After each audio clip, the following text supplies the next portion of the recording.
Dreamers can't be tamed.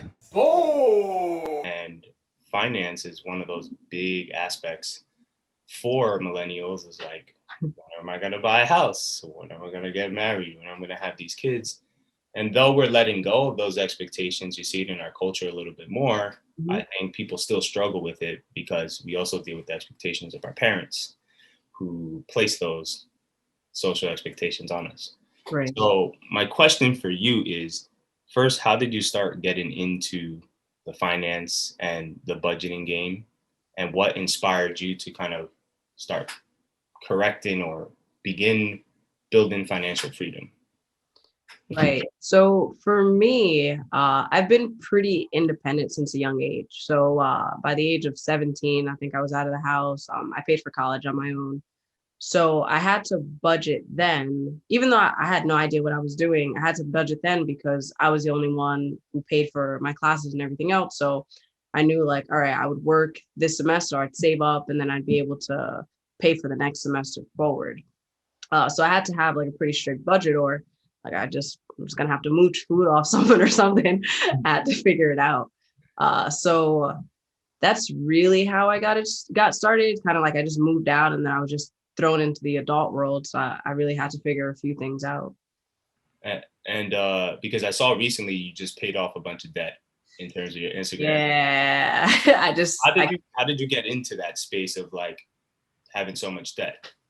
Yeah, so because I was paying for college on my own, part of that was like not knowing what to do, how to pay for certain things. So I had credit cards. So I had my first credit card at like 14 because I wanted to build my credit. Everyone always said it was important. So I was like, all right, cool. I'm going to work on building my credit. So by the time I got to college, I knew that my credit was good enough to be able to qualify. So I was like, all right, well, I can't afford this. Let me just put my books on my card and whatever else. So having to like pay for my own lifestyle, and you're in college, you see your friends going on trips, going out to eat all the time. I was just charging everything to the card, not knowing what I was doing. And I was like, oh, sweet. Like I have $5,000 of debt. I only have to pay $25 a month. I'm like, yeah, I can handle this.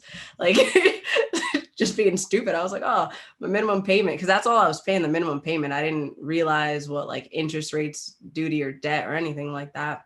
So as part of my budget, that's what I was looking at. I was like, all right, I can afford this minimum payment. And I was doing that. So basically to pay for school, food, and then over time, it just racked up probably like $20,000 in debt, trying to live a lifestyle that I was a broke college kid, but I was like, oh, all my friends are traveling, I can travel too. So I was just charging a lot to my card. And that's how I ended up with like 20,000 in credit card debt. And then I had about 50 in student loan debt because I was paying for it per semester, but I went to a pretty expensive college. Every year or semester was like 70,000. So I had some financial aid, some grants, but I had to take out some personal loans as well. Where'd you go?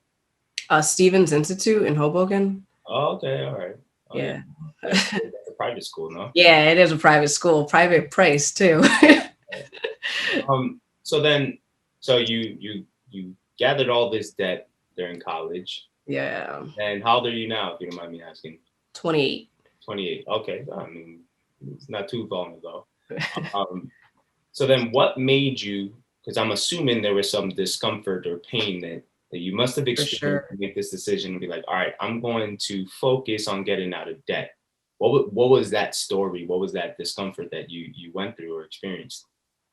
Yeah, so I didn't go through anything specific, but what happened was I read a book, Rich Dad, Poor Dad. Okay. And I remember just reading the book, and he was talking about assets and liabilities. And I didn't know what an asset or a liability was, or things that I thought were assets weren't really assets. So I read that book, and he was kind of talking about the one way that his dad lived a certain life, kind of a life of scarcity, kind of thinking of like, oh, I need to save all my money. I need to do this. I need to do that. And the rich dad who talked about like, no, I need to spend my money so that my money can make money, essentially. Mm-hmm. So after reading that, he touched on budgeting as well. I was like, yeah, I'm not doing the right thing at all. Mm-hmm. So after reading that, it kind of like shook something inside of me that I was like, I need to get rid of this debt. But I didn't even make the change immediately. It wasn't until maybe a year or two out of college. I was with someone at the time, and I was supporting us because he wasn't from this country, so he couldn't get a job, had to work on visa stuff. But I would get so much anxiety just thinking like, if I lose my job, like we'll be homeless, like legit, we'll be homeless. And obviously that doesn't sit right. I was like, I have to do something. I need to build a fund that, God, because like nobody's job is secure, right? So I was like, God forbid something happens, like I need to be able to hold my own. So being in that situation and not having money really from my savings to be able to save, I just knew I was like, I can't keep charging my card. I need to do something different. And that's really what kind of set me on my path to financial independence and financial wealth, really. It was more. I'm assuming here. It was more like the fear of what could happen if Yeah. you get together. Yeah. Yeah. Because I mean, it wasn't like for most people, I guess at the age of 25 or 24, it's the option of I can move back home. I didn't really have that option. So for me, I was like, man, I'm out here on my own. Like if I'm homeless, I'm homeless.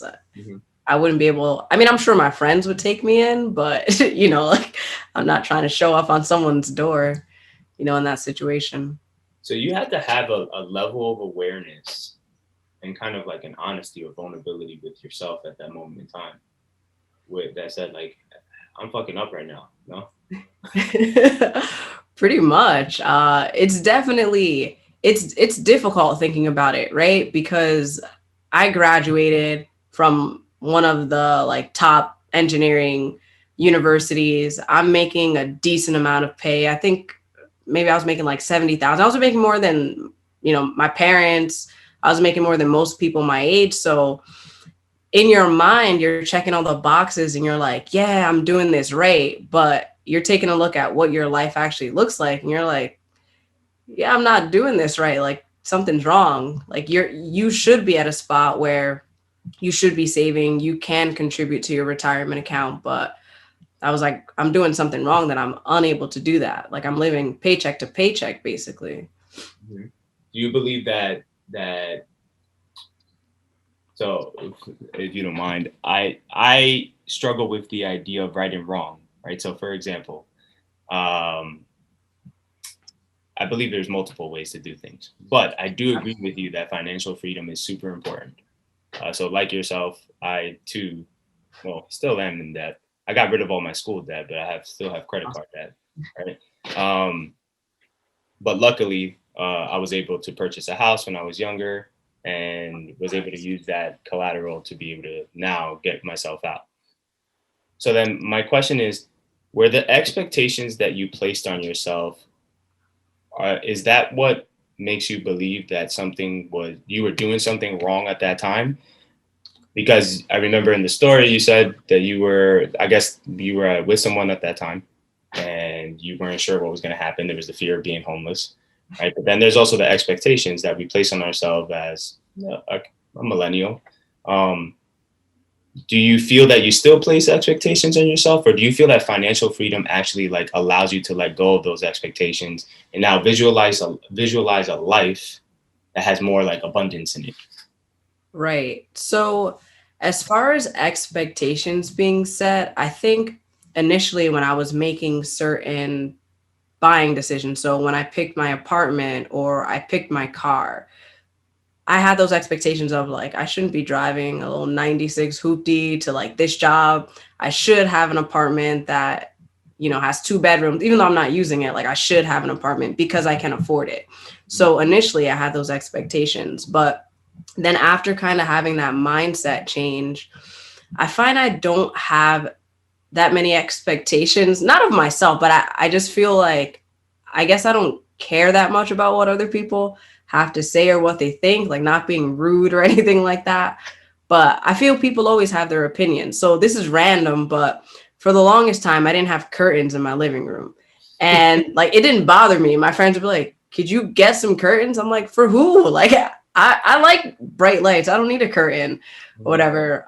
So just small things like that. Like I'm like, if I don't care about it, then I'm just not gonna do it. See, I love that because I think like when it comes to financial freedom, again, like you can get out of debt and then be right back in the same position For 5 years, sure. and and I think it's that what you just said right there is like that awareness with what really matters to you at this point. And I think that defines what is right and wrong for you. And I think that's amazing because so for me, I was actually homeless for a little while, technically. I lived in my center. So I gave my apartment up so that I can rent the apartment and that the house would pay by itself. Right. So I was like, oh, I gave up all my shit, decided to sleep here. I was like, I'm going to do that and then use the money to pay off that.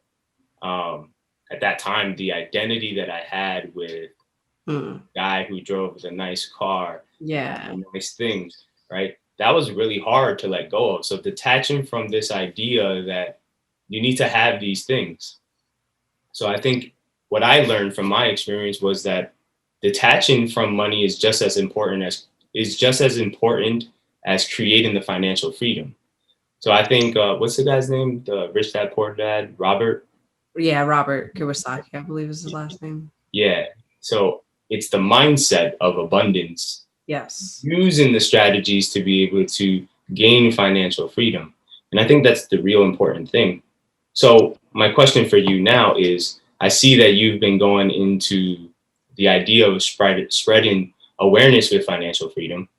What's your goal with that, or with the page and the information that you're putting out? Because you put some great information out. So, I'm kind of wondering what's the goal that you have with that? Is there a dream behind that?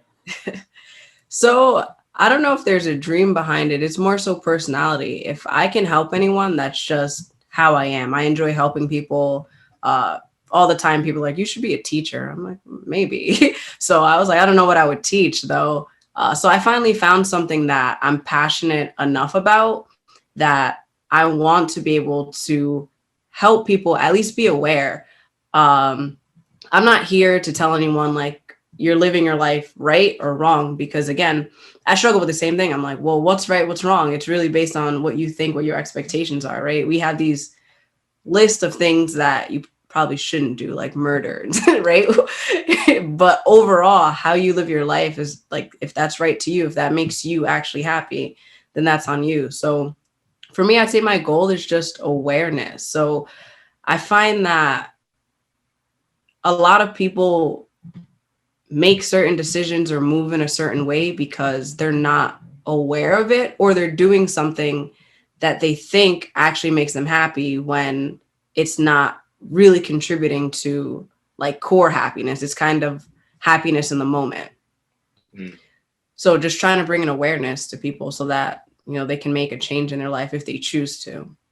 So now, when someone begins this process of getting out of debt and building financial freedom, what do you believe is that first initial step that one takes? So for you, it was that awareness. You luckily found it through the book, Rich Dad Poor Dad. Someone reaching out, like, what do they need to do to be able to begin that journey that you've been on?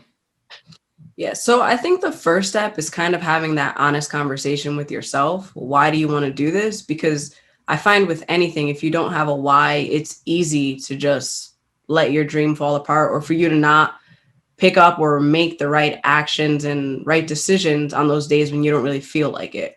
So having that honest conversation as to why am I really doing this? And then once you have that honest conversation for why you're doing it and what you want, I'd say just taking a look at your lifestyle and checking to see, like, the way I'm living, does it match what I actually want? And then the rest of it's kind of detail. So I talk a lot about budgeting. I think you should have a budget. You don't have to go crazy and be meticulous about every single penny and dollar. If you are, that probably will help you more, but at least in the beginning stages. But you don't have to be crazy meticulous about it. Because once you have a budget and you're kind of tracking your spending, then it's an honest conversation with yourself. The numbers are there. It's not like, oh, I think I'm spending $100. It's like, no, you're blowing over your budget by like $300 each month. Like, the numbers don't lie. It's right there in front of you. Experience in terms of obstacles when actually starting to begin a budget and then actually going through and sticking to the budget? What are some of the obstacles that people experience, or even yourself from your experience, do they encounter? I think falling back into old habits. So I had mentioned that I started my journey after I read the book, but it wasn't initial. So I had the knowledge. I knew now, all right, this is not a wise financial decision, but there's still, peer pressure that you get from your friends want to hang out. So you want to hang out with your friends, but you don't want to tell them, oh, I don't want to go out because blah, blah, blah. Like I'm trying to save up for a house or whatever else, because they're probably going to be like, one night out is not going to divert you from that. So the obstacles and challenges that people face, is there, so you said you didn't start out right off Right. when you read that book, right? There we go. So what was something that you experienced that kind of brought awareness? So for example, we're like, all right, we're going to do a budget, and then people fall back into the old habits, but they're not necessarily aware of the old habits, or they feel guilty about it, and they're like, all right, this is a bad feeling, and they give some excuse of, oh, it was just one night, but they keep doing the same thing over again. So is there any experience or moment like that that you went through in the journey of getting financial freedom, getting out of debt? I wouldn't say there was any experience. I'm kind of sometimes just very extreme with any goal that I set. So when I'm in something, I'm just all in. That's how I've always been, even with, for example, at one point I was paleo. I'm weak to my flesh. Like if you put something in front of me and I'm like, oh, I'm not having carbs. If carbs are in front of me, like I'll eat it. So for me, I try to avoid the moments of temptation so I don't have to put myself through that. So when I was paleo, what I did was I just threw out everything in my house. I was like, I'm paleo, like I don't eat this anymore. So for me, I have to like almost take on a new identity and be like, all right, I'm paleo. Like I don't do this. Even if it's day one, I'm just like, no, I don't do that. It's not that I can't, it's just I don't. So it's kind of a mindset change for me anytime I plan on doing something. Like even so with the financial freedom journey, it's kind of like when I was talking about you should align with what you want.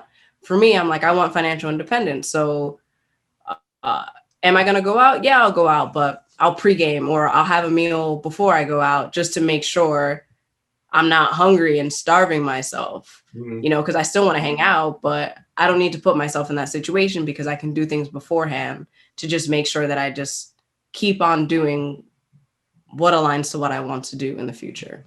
That makes sense. Something that we talk about with clients here is change. I believe that change doesn't occur over time. I believe change happens in the moment you make the decision to change. Right. The consequences of that decision are what you see. Those are the results of that commitment. So I totally agree with you on that, I believe, what I interpreted based on what you said was that you commit. When you decide you're going to do something, you commit. Yeah. So for someone that's going to get out of financial freedom, are you saying that commitment is probably that after awareness, right? So they build awareness, then commitment. And how do they know that there's commitment? So for someone like you that has that personality of, I go to the end range, kind of like Goggins, right? David Goggins, he's extreme. How does someone start to understand that they've become committed? Is there anything that they can actually do to scaffold their commitment to be able to start building that habit of like, all right, this is what I'm going to put my mind to, and that's it. I'm going to make a decision on this. Yeah, that one's tough to answer because just the way that I operate with anything, I'll take an extreme and then I'm like, all right, you're being a little dramatic. Let's tone it back a bit. I know that doesn't work for everyone, but I see value in it. Not so like right now I'm trying to think of like, say you haven't been working out for a while and then it's time to go to the gym, right? You don't want to be crazy and go to the extreme where you're working out 7 days a week because you're going to burn out. You're not going to do it anymore. So thinking about finance, right? You don't want to, you could, but you wouldn't want to be extreme for that. So an extreme would be, all right, I want to be financially independent. I'm going to cut off my Netflix. I'm going to cut off, I'm going to get like a Metro PCS phone, whatever else, right? Whatever you're doing to cut down your budget. Like, I'm just going to be vegetarian, so my grocery bill is low. Like, you can probably stick with that for a month, maybe two, but you're going to be miserable. And then when you switch back, you might just overdo your spending. So I think there's a way to gradually attack it. The first thing I did, I'm now remembering, the first thing I did was I looked at ways to save money on my bills.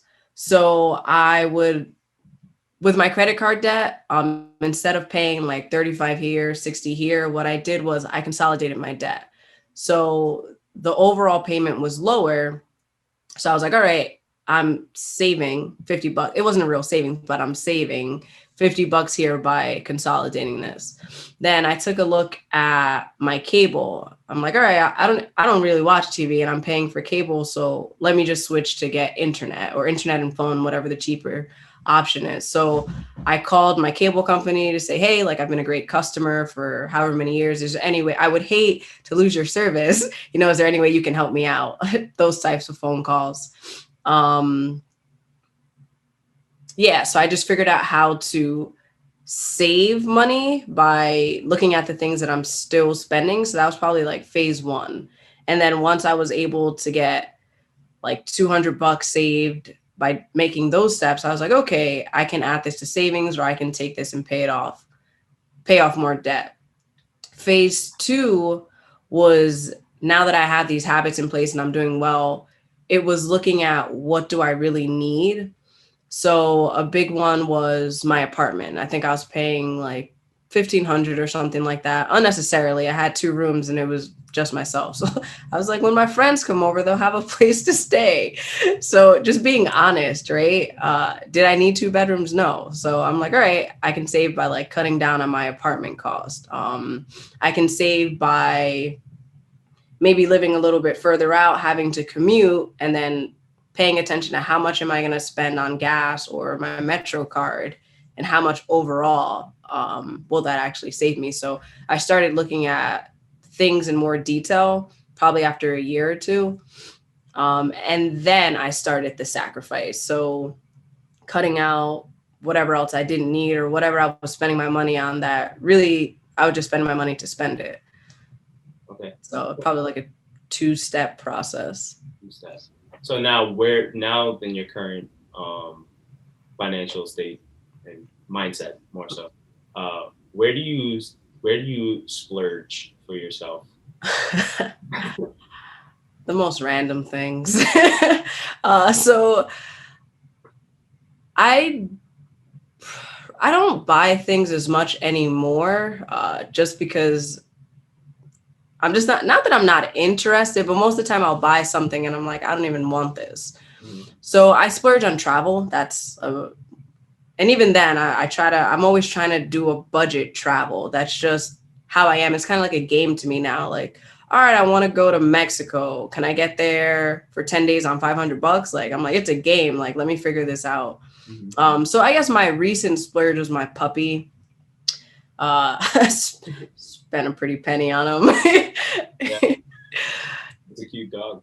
Yeah, he's super precious. That's awesome. So then so you just got out of debt. You're financially free. So that must feel great. Yes. What are you going to do now to, like Robert says in his book, start building legit assets? Yeah, for sure. So I'd say I'm out of all of my consumer debt. So no more student loans, no more credit card debt or anything like that. I own 2 properties right now that are in my name that I still have mortgages on. So now my focus is on paying those down. So I just have passive income. I have a 5-year plan that I still need to map out, but in that 5-year plan, so my dad also has a building that it's a family building. So my mother, my brother, and I, we all manage it now. So I have plans for that building. So my mom, she's close to retirement. So I'm trying to help her out, make this building, to increase the cash flow. The building's already paid off, but just increase the cash flow and put money into it to be able to do that. So that's my focus for the next 2 years. And then after that, I'll just be saving, and then I'm working on getting an apartment building for myself in the next 5 years. So for people who are a little bit more knowledgeable in I guess, real estate and finances, what do you believe about refinancing homes for equity to build more assets or to gain more assets? Yeah, so I think it's a great idea. The only thing I think about is not wanting to over leverage yourself. So with the two properties that I currently own, I do calculations on that for like worst case scenario. Worst case scenario, if all my units were vacant, how long could I stay afloat with my savings?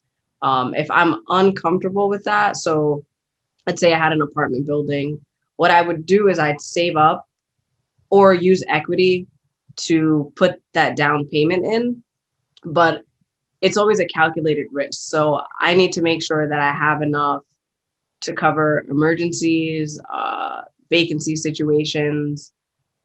So I think it's a good idea to use your equity, but I think you should also be cash strapped as well, just in case of anything that comes up. So what you want to do is have enough in the bank to cover your ass for how long? 6 months, I'd 6 be months. comfortable with 6 months. I mean, 3 months, I feel like. So in New Jersey, I don't know if you know this, but it's tenant favored. So with extensions and especially with COVID going on, people aren't getting evicted, or so they can live rent free. I mean, they'll have to pay it back after you go through court, but at least for a few months. So before, I would say 3 months, but with how things have been with COVID and eviction process taking longer or being virtually halted, probably like 6 to 12 months is where I'm comfortable at right now. All right. So you recently put out a YouTube channel, right? Fire Can Be Fun. What's the purpose behind that YouTube channel? Can people find information on, some of the stuff we talked about here today? Yeah, absolutely. So with that channel, Fire Can Be Fun, the reason I made it was, at least personally, when I thought about the financial independence journey, and I feel a lot of people feel the same way, you think of a life of scarcity, like, all right, I want to be financially independent, so I can't do anything anymore. And that's not the case. So with that channel, what I'm trying to do is raise awareness on financial literacy, but also share my journey and share that you still can have fun. You still can do the things that you enjoy. You just should make a budget and not go crazy when you're trying to do the things that you want to enjoy and also pay down your debt. So that's what the channel is focused on. And why the name Fire Can Be Fun?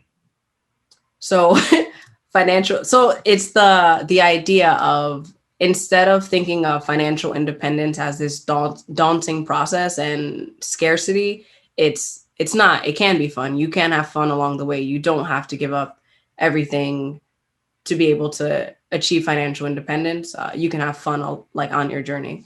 So that's why I picked the name.